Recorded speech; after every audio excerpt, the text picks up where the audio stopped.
Greetings, this is Jeff from Tech Support, and today we're going to take a look at a new notion, which is the connections. Now, this notion was introduced in version 6.02 and higher, and connections are now associated to sites. So first we're going to take a look at the new icon that's been added, the connections icon. Then we're going to take a look at understanding the relationship between connections and sites. Then we're going to look at how to include a connection to a site. And finally, we're going to review the effect on the access level that a connection has when it's associated to a site.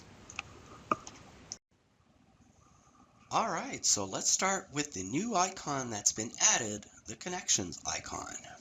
Now, if you take a look at this devices tab, this is from version 6.01 or lower. You can see that there's only the site icon. You don't see the devices icon in here.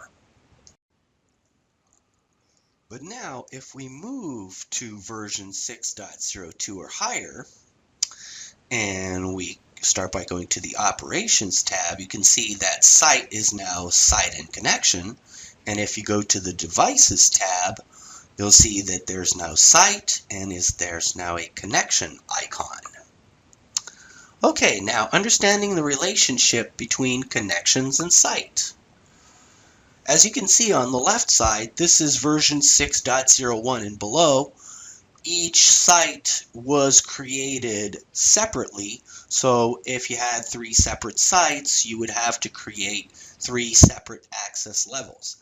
Now with version 6.02 and above, by creating 3 connections but associating them to a single site, you will be able to manage this easier by creating only 1 access level relevant to all 3 connections. Okay, so how to include a connection to a site? First thing we'll want to do is we'll want to go to Options, System Parameters, and then on the left side we'll want to click on the Workstation icon.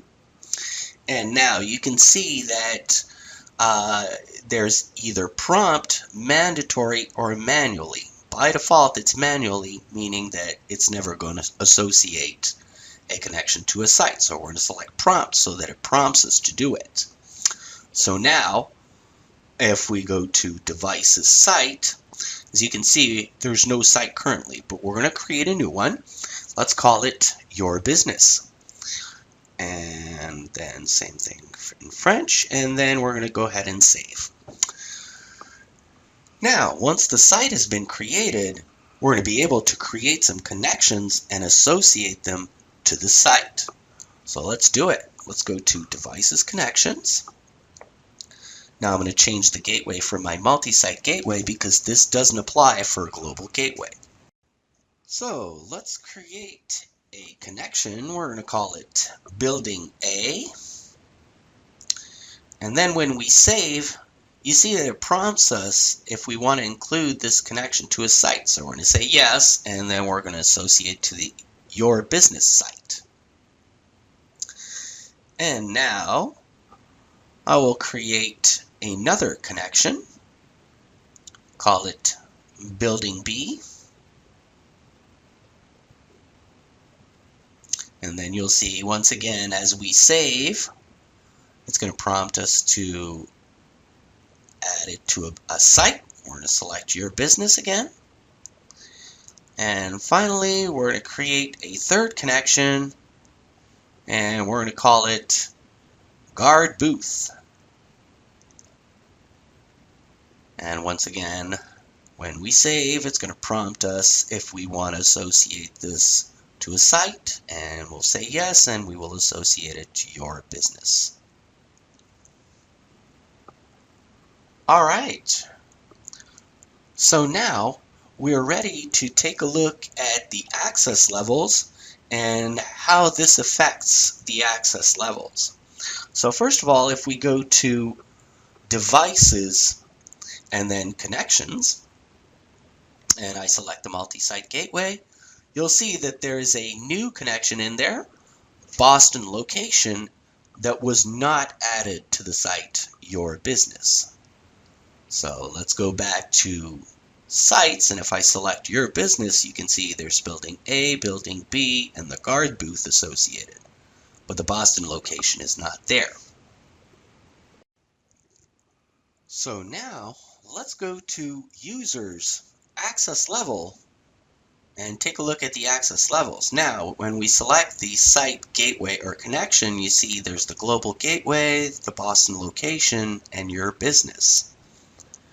Now, if I select the Boston location, you can see I've created an access level Boston employee, and I can only see the doors from the Boston location. Now, if I change to your business, you can see that I can see 6 doors, which is all the doors included in the Your Business site. I've created an access level building A that would give access to the doors from building A, and there's also a guard access level that would give access to the doors in the guard booth only. So now, how does this apply to a user? If we go to Users Card and we select a user, then go to the Access Level tab, you can see that all sites or connections are in there. So the Boston location, I can select an access level for the Boston location, and then for your business, I can select one access level for that also. Hope you enjoyed the video. Have a great day.